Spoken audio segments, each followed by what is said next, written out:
You don't understand. Ẹ̀yẹ́ káwọn ológun gbọ́ mi, àwọn ológun lẹ́kọ̀ọ́ àwọn ológun gbọ́ mi.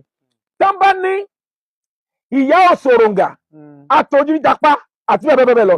Ṣé ní Iyaosoronga yẹn? Ìyá tó sọ̀rọ̀ ọmọ níbi tó ga ní túmọ̀ Iyaosoronga. Tán bá gbẹ́bọ ọlẹ̀, wọ́n ní àwọn ìyá ni ó wà jẹ́. Àwọn ìyá tó ń gbẹbọ, àwọn ìyá tó ń gbẹbọ, àwọn ìyá tó ti sàlẹ̀ ọ̀rùn bọ̀ wáyé ayé tó ń gbẹbọ, wọ́n ní kẹ́bọ ó fín, kẹ́bọ ó dà. Now, ní ti Jésù, there is a term called dolorosa. D-O-L-O-R-O-S-A.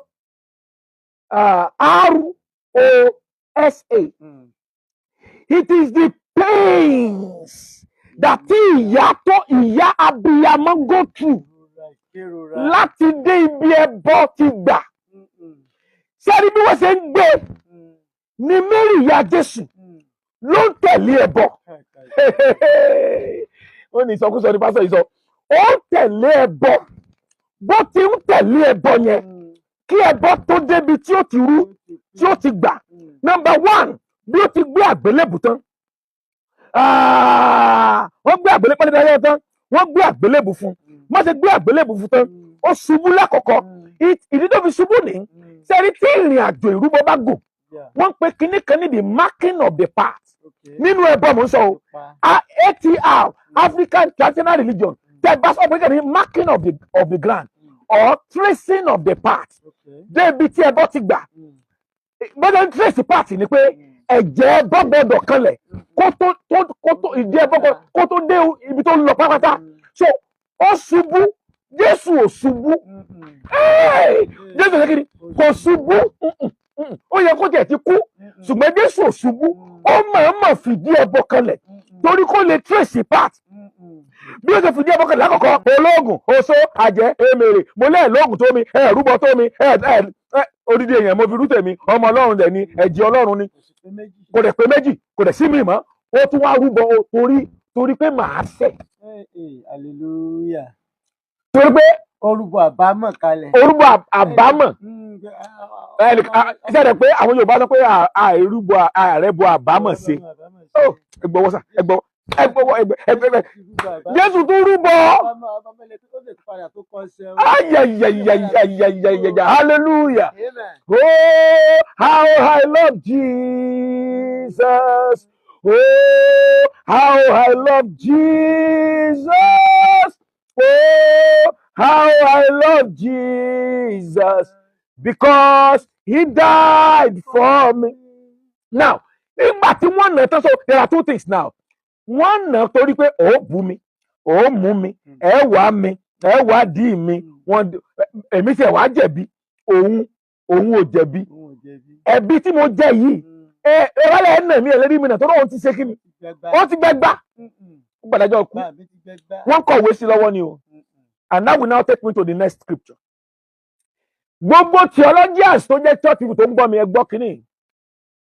Láti ibi tí wọ́n ti kọ lẹ́tà ikú fún, tó ti gbé àgbélébù jáde, ni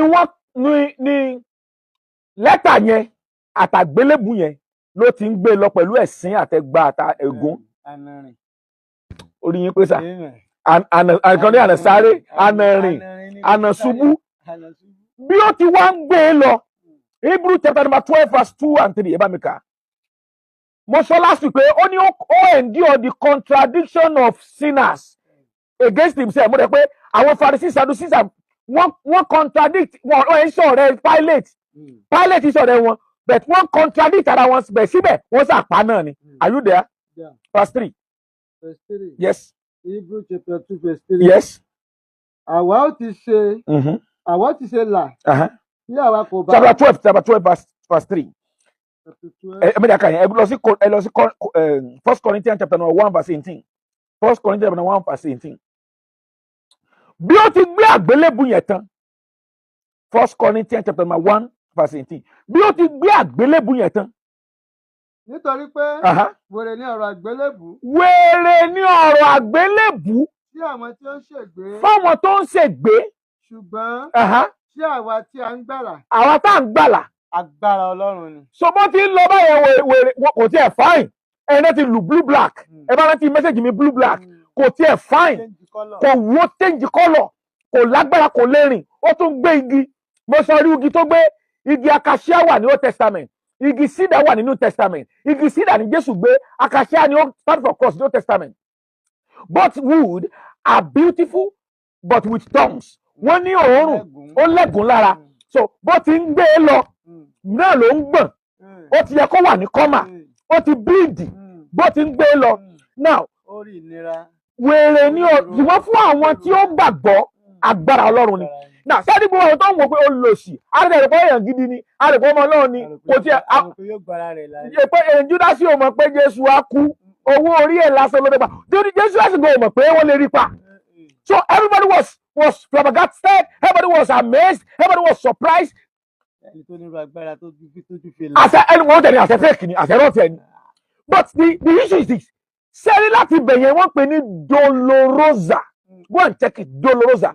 Dolorosa is the journey of ẹbọ lójú abiyamọ.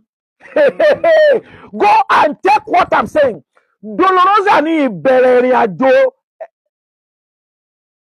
ikú Jésù dé ìparí ẹ̀ lójú ìyá.